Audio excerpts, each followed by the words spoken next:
Agora tentamos entender qual é a outra fase dessa parte do conhecimento, já que a gente já entendeu um pouco desse processo. Agora a gente vai aplicar como as teorias e os teóricos, filósofos da Idade Moderna tentam entender quais são as primeiras fontes do conhecimento. De onde vem o conhecimento? Da razão ou da sensação?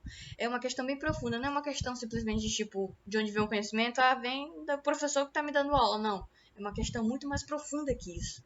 Tá tentando entender de onde vem o conhecimento dentro de ti ou por fora de ti. Será que tu já é inteligente por si? Será que logicamente tu vai compreender tudo ao redor? Tu abriu o olho, olhou o mundo e já sabe como as coisas funcionam, porque tu tem um pensamento lógico diferente de outros animais, diferente de um coelho, diferente de um gatinho, diferente de um cachorro. Tu não vai atribuir, que esses animais não irão atribuir sentido à vida, mas tu vai, porque tu tem a racionalidade. Ou será que é a sensação que cria que é um estímulo para tua razão? Ou seja, eu tô vendo, eu consigo ver. Se eu consigo ver as coisas, então eu consigo interpretar. E é só porque eu consigo ver que a minha razão funciona. Se eu não conseguisse ver, ela não funcionava. São as duas teorias, né? Eu consigo tocar, o tato. Eu consigo ouvir, eu consigo cheirar, eu consigo enxergar. Se tudo isso funciona, eu sou capaz de racionalizar isso e atribuir um sentido. O que vem primeiro no conhecimento? A razão ou a sensação? É essa a pergunta que eles fazem. Complicada, né? Mas enfim, qual é a fonte, o ponto de partida dos conhecimentos? É isso que ele quer saber. De onde se originam as ideias, dos conceitos, das representações, de onde origina tudo isso? Essas correntes, elas tentam explicar a fonte, ou seja, qual é, de onde vem de fato o conhecimento. Então existem três: empirismo, racionalismo e criticismo. Vamos entender um pouco sobre elas três. O racionalismo, seu principal representante é o René Descartes, esse tiozinho de cabeludo com partinha e bigodinho na régua. Ele vai falar o seguinte, que ele vai falar: não devemos nos deixar persuadir senão pela evidência da nossa razão. Ou seja, ele vai acreditar que o conhecimento vem de onde? Da razão. Racionalismo já está falando, o conhecimento vem da razão. Racionalismo é do latim, ratio, que significa razão. Essa doutrina ela vai atribuir exclusivamente à razão humana a origem do conhecimento. Ele vai achar que é porque a gente é ser racional, que é por isso que a gente consegue entender as coisas. Ele vai acreditar que a experiência sensorial, ou seja, o olfato, o paladar e o tato, elas são uma fonte que são errôneas, elas são enganosas, elas trazem confusões, ok? Elas não conseguem explicar de fato a complexidade do mundo, somente a razão e a racionalidade e a lógica conseguem explicar.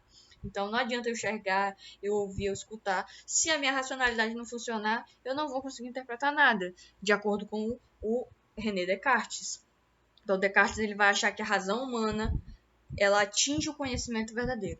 Somente a razão humana atinge o conhecimento verdadeiro. Que isso são os princípios lógicos fundamentais que viriam com a gente desde o nascimento, que ele vai dizer que são inatos, ou seja, tudo que é inato, para quem não sabe o que significa inato, está com a gente desde que nascemos. Então, para o René Descartes, a racionalidade está com a gente desde que nascemos. Isso ela é capaz de adquirir o conhecimento verdadeiro. Então, assim, ele vai falar: duvide dos seus sentidos, duvide do seu olhar, do tato, do paladar, do olfato, porque eles são errôneos. Então, depois de você duvidar, você é capaz de racionalizar e raciocinar corretamente, descobrir qual é a verdadeira fonte do conhecimento. Ele vai falar o seguinte: não devemos nos persuadir senão pela evidência da nossa razão. É isso aí. Ele está falando o seguinte: não se engane com os sentidos, com as sensações, com as experiências sensoriais. Somente a razão traz o conhecimento verdadeiro. E daí vem a famosa frase do racionalismo, né?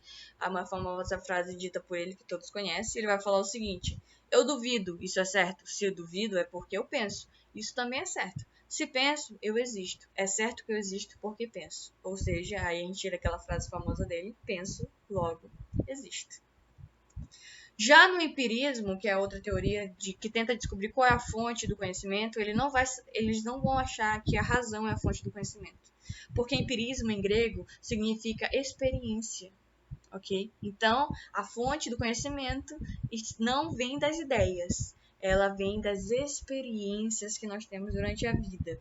Porque a gente nasce sem saber falar, a gente nasce sem entender, sem andar, sem saber andar de bicicleta, sem saber ler, sem saber escrever. E ao longo da vida, as experiências que vão estimulando vai ser com que a gente crie conhecimento.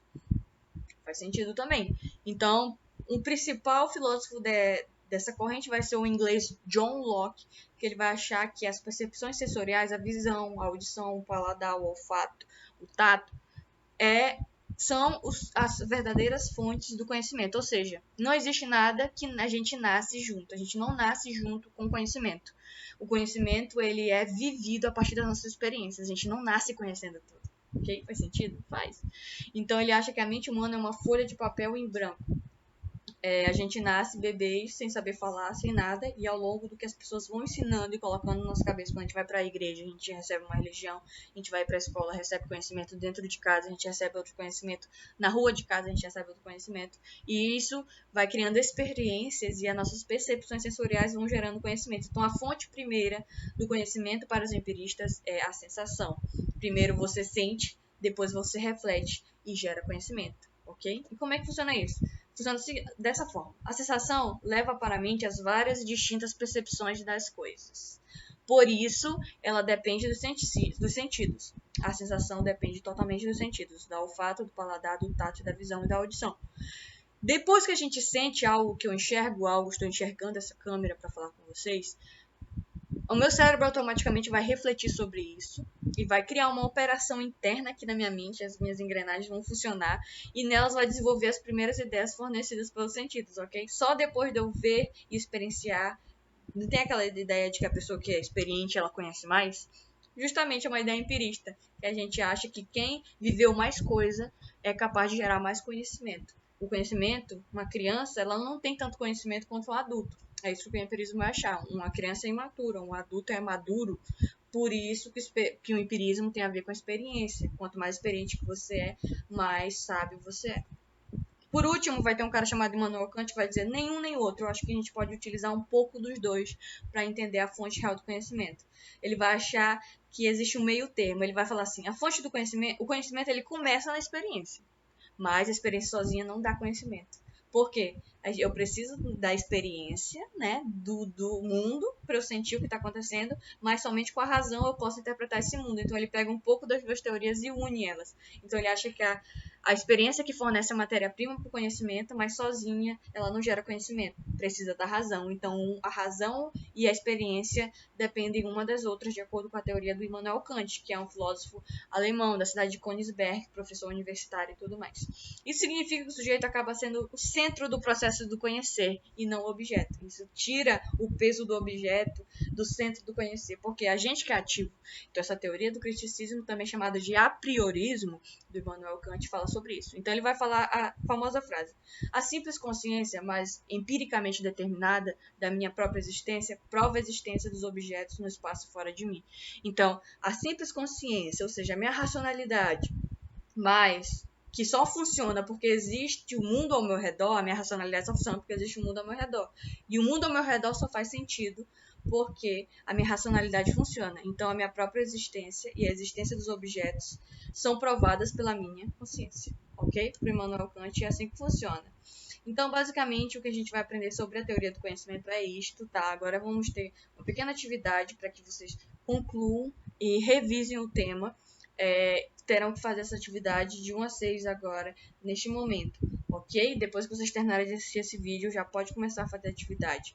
A questão número 1, anotem no caderno. Até a 6 é sobre a teoria do conhecimento, gnosiologia, epistemologia, tá? Tem a ver com como é que esse conhecimento é formado. Obrigado por chegar até o final desse vídeo. Qualquer dúvida pode me buscar no WhatsApp. Até a próxima.